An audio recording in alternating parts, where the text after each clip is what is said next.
Bananas. What's the tariff on bananas? Americans, by the way, love bananas. We buy billions of them a year. I love bananas. What's the tariff on bananas? अमेरिकी राष्ट्रपति Donald Trump ने भारत पर 50% tariff लगाया तो उन्हें लगा कि भारत दबाव में आएगा। आलम यह है कि $1 से $2 के बीच मिलने वाला केला अब धीरे धीरे और महंगा हो जाएगा, क्योंकि 50% टैरिफ का असर तो सीधे सीधे इन केलों के दाम पर भी पड़ेगा, क्योंकि भारत से ही बड़े स्तर पर अमेरिका को ये केले जाते हैं। तरह लग रहा है कि अमेरिकी सदर तो इंडिया के खिलाफ हैं, लेकिन अमेरिकन जो हैं वो इंडिया के साथ हैं। अब कहा यह जा रहा है, एक बड़े इंपॉर्टेंट शख्स हैं और जिनका नाम है Kurt Campbell, is American deputy secretary of state रहे हैं प्रीवियस एडमिनिस्ट्रेशन के अंदर। उन्होंने अभी वो आई थिंक एशिया ग्रुप को अमेरिका में हैंडल कर रहे हैं, चेयरमैन है उसके। उन्होंने कहा है कि अमेरिका का जो सबसे इंपॉर्टेंट रिलेशनशिप 21st सेंचुरी में है दैट इज विद इंडिया, और जितना ज्यादा हमने काम इंडिया के साथ मिलकर किया हुआ दैट इज एट रिस्क। और जिस तरह अमेरिकी सदर मोदी के बारे में या इंडिया के बारे में बोले हैं, it has brought India in a difficult position. So वो कह रहे हैं कि मोदी साहब जो है उनकी वो जैसे कहते हैं ना, उनको ज्यादा झुकाए मत। दोस्तों जय हिंद। अमेरिकी राष्ट्रपति ट्रंप के भारत पर 50% टैरिफ लगाने के फैसले के बाद अमेरिका की हालत कुछ ऐसी हो गई है कि वहां आम लोगों की रसोई से लेकर संसद तक में केले संकट की चर्चा हो रही है। एक आम अमेरिकन नागरिक केले भी नहीं खरीद पा रहा है उसकी बढ़ती कीमत के कारण। तो मिलते हैं वीडियो के अंत में। अगर आपको वीडियो पसंद आए तो हाइप, लाइक और सब्सक्राइब करके कमेंट करिए। जय हिंद। अमेरिका में इन्फ्लेशन एकदम हाई हो जाए, 4% के करीब अगर बढ़ने लगा इन्फ्लेशन और अनएम्प्लॉयमेंट अगर बढ़ने लगा, अमेरिका में एक क्या कहना चाहिए, एक कहावत है कहिए या एक रूल ऑफ थंब है, वो ये है कि अगर मिजरी इंडेक्स 10% होता है तो प्रेसिडेंट इलेक्शन हार जाता है, और misery index is unemployment plus inflation. तो अगर आप जॉर्ज एच बुश को देखते हैं जो एक ही टर्म के प्रेसिडेंट थे, उन्होंने जंग जीती थी इराक के खिलाफ, वो सक्सेसफुल मिलिट्री कैंपेन, उसके बावजूद वो इलेक्शन हार गए थे। वो इलेक्शन इसलिए हार गए थे कि अनएम्प्लॉयमेंट और इन्फ्लेशन दोनों मिला के वो 11% के ऊपर चला गया था।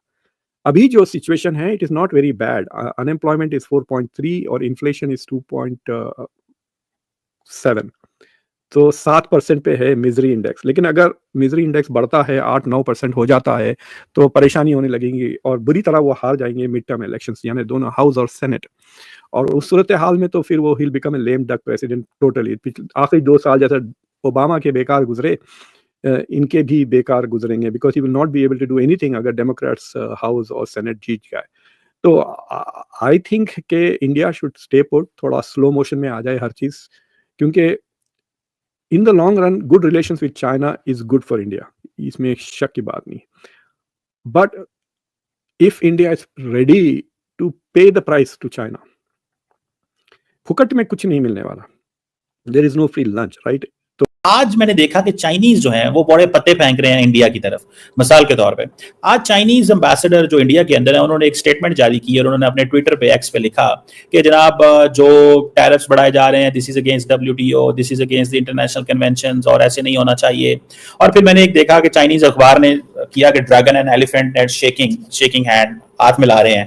तो चाइनीज समझते हैं कि हमें इंडिया की इस चीज का फायदा उठाना चाहिए। आपको लगता है कि India will inch towards China? One thing, and secondly जो मॉस्को के अंदर डोवल बैठे हुए हैं, पुतिन इंडिया जा रहे हैं, सुना अगले महीने में मोदी चाइना जा रहे हैं, do you think there is some sort of कुछ ऐसा है कि इंडिया समझता है? क्योंकि इंडिया की पब्लिक ये कह रही है हमारे साथ धोखा किया है, हमारे साथ फ्रॉड किया है, हमें चीट किया अमेरिका ने, अब हमें अपने इधर ही रहना चाहिए, हमारे लिए चाइना ही अच्छा। आपको लगता है कि इंडिया कोई इस तरह की मूव करेगा, या कि ये सिर्फ ऑप्टिक्स ही हैं, लेकिन इंडिया कभी अमेरिका से दूर नहीं जा सकता?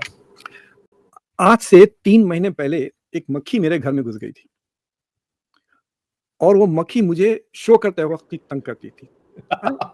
मुझे भी एक आ गई है। I didn't know what to do with this one. अब शो करते वक्त मेरे दिमाग में आता था कि I must, Amazon पे जाऊंगा, फिर मैं कोई ऐसी स्प्रे होगी जिससे मैं इस मक्खी को मार सकूं। तो हमारी बेगम इज अगेंस्ट किलिंग एनीथिंग, मक्खी को भी नहीं मारना। शी सेड दरवाजा खोल दो, मक्खी चले जाएगी। मतलब दरवाजा खोल दूंगा और आ जाएंगे। So I have been trying to get rid of it. पिछले 2 दिन से वो गायब है, मुझे लगता है वो आपके पास पहुंच गई है।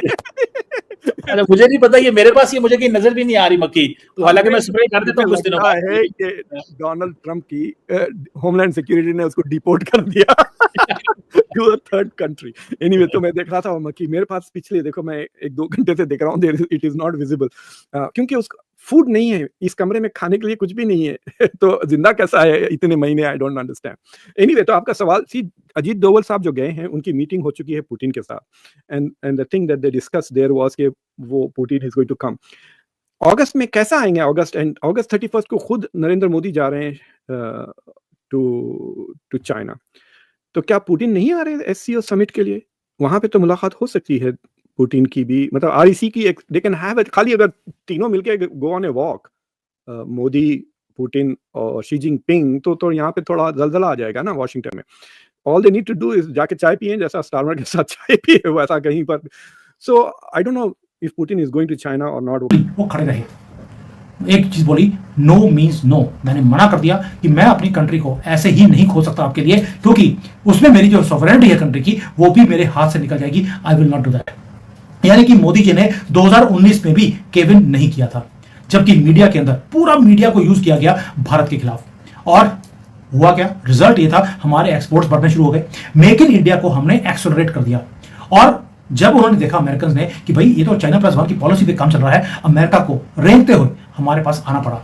और उसके बाद जब यहां पर आया तो बोलना शुरू कर दिया, आप हमारे से डिफेंस डील कर लीजिए, आप रशिया से मत कीजिए, ट्रेड कर लीजिए, वैक्सीन कॉपरेशन कर लीजिए। कोविड में वैक्सीन चाहिए था तो हमसे मांग रहे थे, वैसे कहते हैं कि अपने आप को सुपर पावर है। यानी कि मोदी जी ब्लिंक नहीं किए।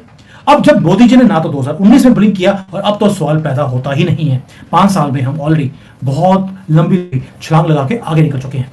अब ये सारा कुछ देखते हुए साउथ कोरिया ने, उन्होंने क्या बोल दिया, मोदी डॉक्ट्राइन को कॉपी कर लिया।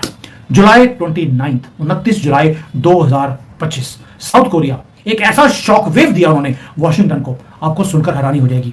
उन्होंने बोल दिया कोरियंस ने अमेरिका के प्रेसिडेंट को कि भी $10 बिलियन हम यूएस की इकोनॉमी में इन्वेस्ट करने को तैयार हैं, लेकिन शर्त है एक हमारी कि 15% टैरिफ जो तुम साउथ कोरिया के ऊपर लगा रहे हो, तुम्हें उसे खत्म करना पड़ेगा। बोल्डली वैसा ही जवाब दिया जैसे मोदी जी कर रहे हैं।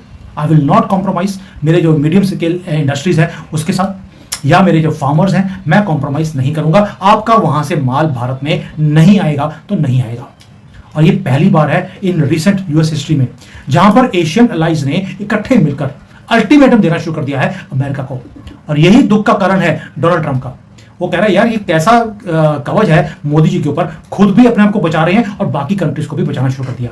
ये है बोल्डनेस, और ये रैंडम नहीं है दोस्तों।